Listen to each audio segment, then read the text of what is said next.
भारत में भविष्य में गाड़ियां तो एक न एक दिन आसमान में उड़ने लगेंगी, लेकिन फिलहाल भारत की सड़कों पर गाड़ी चलाना एक बहुत बड़ी मुश्किल चुनौती है, बहुत बड़ी चुनौती है। और कई बार हम ये कहते हैं कि भारत वैसे तो चंद्रमा पर जाने के सपने देख रहा है, मंगल ग्रह पर जाने के सपने देख रहा है, स्पेस स्टेशन की बात कर रहा है, लेकिन भारत में जो हाईवेज हैं, भारत में जो सड़कें हैं, वो आज भी उतनी ही जैम है। ये चुनौती कभी खराब सड़कों की वजह से पैदा होती है, तो कभी इन सड़कों पर होने वाले विरोध प्रदर्शन और धरना और प्रदर्शन की वजह से। भारत की राजधानी दिल्ली और इसके आसपास के इलाकों में किसान पिछले 10 महीनों से धरने पर बैठे हैं। तो बात आज ये है कि हमने सड़कें तो बहुत अच्छी शानदार बना ली, हमारे पास बड़े बड़े एक्सप्रेसवेज हैं, हाईवेज हैं, ऐसे हाईवेज हैं जिन पर हवाई जहाज भी, फाइटर जेट्स भी लैंड कर सकते हैं, लेकिन उनकी हालत क्या है आपको बताते हैं। इसकी वजह से जो सड़कों की बुरी हालत है, भारत की अर्थव्यवस्था को हर दिन 3,500 करोड़ रुपए का नुकसान हो रहा है, क्योंकि इन किसानों ने तमाम हाईवेज को जैम करके रखा है। ऐसा ही एक धरना स्थल है दिल्ली का गाजीपुर बॉर्डर। यहीं से दिल्ली और उत्तर प्रदेश से जोड़ने वाला नेशनल हाईवे 24 गाजियाबाद से होकर गुजरता है। इसी हाईवे के एक हिस्से पर किसानों ने कब्जा किया हुआ है, लेकिन किसानों के इस कब्जे की वजह से अब इस हाईवे की हालत बहुत खराब होने लगी है। इस हाईवे को फौरन मरम्मत की जरूरत है, लेकिन किसानों के धरने की वजह से यह मरम्मत का काम हो नहीं सकता। इसलिए अब national highways authority of India ने गाजियाबाद के जिला अधिकारी को यह लिखा है कि वो इस हाईवे को खाली कराएं, वरना मरम्मत न होने की वजह से कभी भी कोई बड़ी दुर्घटना हो सकती है। किसानों के विरोध प्रदर्शन की वजह से इस हाईवे की हालत कैसे हर दिन खराब होती जा रही है, यह आपको हमारी इस ग्राउंड रिपोर्ट को देखकर समझ में आएगा।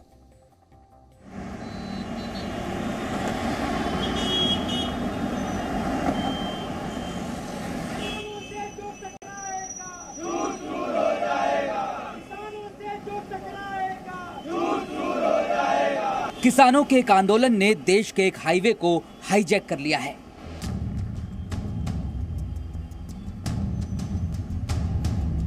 दस महीने से नेशनल हाईवे 24 का यह हिस्सा इतनी बुरी स्थिति में पहुंच गया है कि अब national highway authority of India को इस हाईवे को खाली कराने के लिए एक चिट्ठी लिखनी पड़ी है। देश की राजधानी दिल्ली के गाजीपुर बॉर्डर से होकर जो हाईवे मेरठ की तरफ जाता है, वहां अब जगह जगह पर जंगली घास उगाई है। कहीं दरारें पड़ गई हैं, कहीं सड़कें टूट गई हैं, तो कहीं ड्रेनेज सिस्टम जाम है। कहने को तो ये स्थिति इस हाईवे के 300 मीटर हिस्से की है, लेकिन इसका असर 438 किलोमीटर लंबे इस पूरे हाईवे पर पड़ना तय है। ये नवंबर से करीब धरना चल रहा है और पब्लिक इसमें काफ़ी ज़्यादा प्रॉब्लम फेस कर रही है। हम कंटिन्यूसली डीएम्स को, दिल्ली के डीएम, गाजियाबाद डीएम, दोनों को हम लोग लेटर लिख रहे हैं और मोर लेस हर महीने हमारे तरफ से एक लेटर जाता है कि इसको स्टेट सपोर्ट एग्रीमेंट के थ्रू इसको हटाइए, ताकि पब्लिक के लिए जो फैसिलिटी डेवलप की है वो उसको यूटिलाइज कर सके। हाईवे की इस खराब हालत की वजह से दुर्घटना का भी खतरा बना हुआ है, क्योंकि मरम्मत के अभाव में हाईवे स्ट्रक्चर को भी खतरा पैदा हो गया है। National highway authority of India यानी NHAI ने गाजियाबाद प्रशासन को पत्र लिखकर ये मांग की है कि पिछले 1 साल से जो किसान आंदोलन गाजीपुर बॉर्डर पर चल रहा है, उससे कहीं ना कहीं जो सड़क है वो डैमेज हो रही है। इस वक्त हम गाजीपुर बॉर्डर पर मौजूद हैं। आपके तस्वीरों के जरिए हम आपको दिखाना चाहेंगे कि किस तरीके से जो तंबू यहाँ पर किसानों द्वारा बनाए गए थे, करीब 1 साल से ये जो किसान हैं यहाँ पर आंदोलनरत हैं, और जिसकी वजह से सड़क को कितना नुकसान हो रहा है, कितनी क्षति पहुँच रही है, वो हम आपको दिखा रहे हैं। देखिए जो डिवाइडर हैं यहाँ पर आप तस्वीरों में देखेंगे तो डिवाइडर जो है कहीं ना कहीं पूरी तरीके से क्षतिग्रस्त हो गए हैं और नुकसान कहीं ना कहीं सड़क को पहुँच रहा है। इस हाईवे पर लगी जो स्ट्रीट लाइट्स इसे रात में रोशन करने के लिए थी, उनमें आंदोलन करने वाले किसानों ने सेंध लगा दी है और अब इनकी तारों से किसान नेताओं के एयर कंडीशनर चल रहे हैं, मोबाइल चार्ज हो रहे हैं और टीवी भी चल रहा है। यानी धरना स्थल तो जगमग है, लेकिन बाकी के हाईवे की हालत डगमग है। तार देखें आप, तारों के बारे में भी उसमें पत्र में कहा गया है कि यहाँ पर जो तारें होती हैं खुली तरीके से, इलेक्ट्रिक वायर्स, वो भी कहीं ना कहीं जो है जो बड़े बिजली के खंबे हैं वहाँ से और जो बड़े बड़ी जो डीपीज होती हैं वहाँ से कहीं ना कहीं जो इलेक्ट्रिसिटी सप्लाई होती थी उसके तार को काटकर इन तंबुओं से जोड़ा गया है। और ये आप देखें किस तरीके से इन तारों से जो अंदर वाटर कूलर और एसी जैसी कुछ व्यवस्थाएं की गई हैं, टेम्परेरी किसानों ने अपने द्वारा पंखे लगाए गए हैं, वहाँ पर हवा पहुँचाई जा रही है। तो ये कहीं ना कहीं चिंता का विषय बना हुआ है। NH24 का रख रखाव रुका हुआ है तो आसपास रहने वाले लोग भी परेशान हैं, जिन्हें अब दफ्तर जाने के लिए लंबे रास्ते से होकर गुजरना पड़ता है। जो हाईवे लोगों की सहूलियत के लिए बनाया गया था, लोग उसका इस्तेमाल नहीं कर पा रहे। और मेरा डेली का रूटीन है, मैं यहाँ से रोहिणी जाता हूँ, अराउंड 50 किलोमीटर्स के अराउंड है, जिसमें मुझे बहुत सारी प्रॉब्लम्स का फेस करना पड़ा। ऑलरेडी आपको पता है दिल्ली NCR में ट्रैफिक बहुत ज़्यादा हो रखा है, बट ये जो नेशनल हाईवे अभी इन्होंने बनाया बहुत अच्छा बनाया है। बट कुछ दिनों से जब से ये किसान यहाँ पे बैठे हुए हैं, कितनी प्रॉब्लम्स आ रही है, हमें कितना घूम के आना पड़ता है और पुलिस प्रशासन और गवर्नमेंट इस चीज़ पे कुछ कर नहीं पा रही है। इतनी परेशानी होती है। अगर ये रोड खुला हो तो हमें 10 से 15 मिनट में अपनी ऑफिस पहुँच जाते हैं। इस रोड की वजह से, जाम की वजह से कम से कम है 1 घंटा ख़राब होता है, 1 घंटा। अच्छा। ये रास्ता जो है ना सर, मेरे यहाँ पे एक प्लॉट भी है, ये जो रास्ता है इतना गड्ढे हैं, इतने गड्ढे हैं, कोई सरकार की सुध नहीं लेती, कभी भी नहीं। बहुत दिक्कत हो रहे हैं। अभी देखिए मैंने कोई सीट लगाने के लिए जा रहे हैं तो अब मेरे को बंद है तो मैंने घूम के जाने पड़ रहा।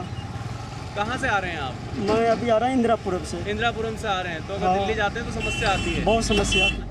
NHAI ने तो हाईवे खाली कराने के लिए चिट्ठी लिख दी है, लेकिन इस चिट्ठी पर गाजियाबाद का प्रशासन अमल करता है या फिर एक हाईवे अभी हाईजैक की स्थिति में ही रहने वाला है, ये किसानों के रवैये पर भी निर्भर करेगा।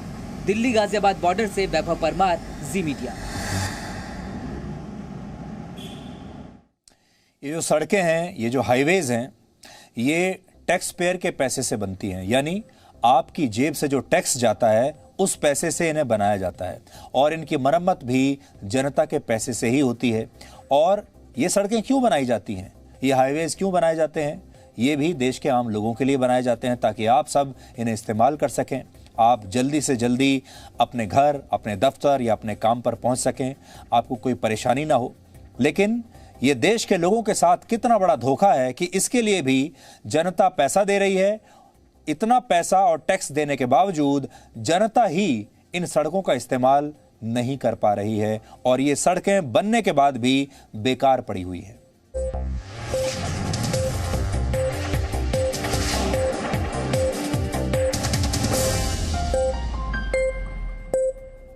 Presenting B News app, available on Google Play and App Store. Download it now.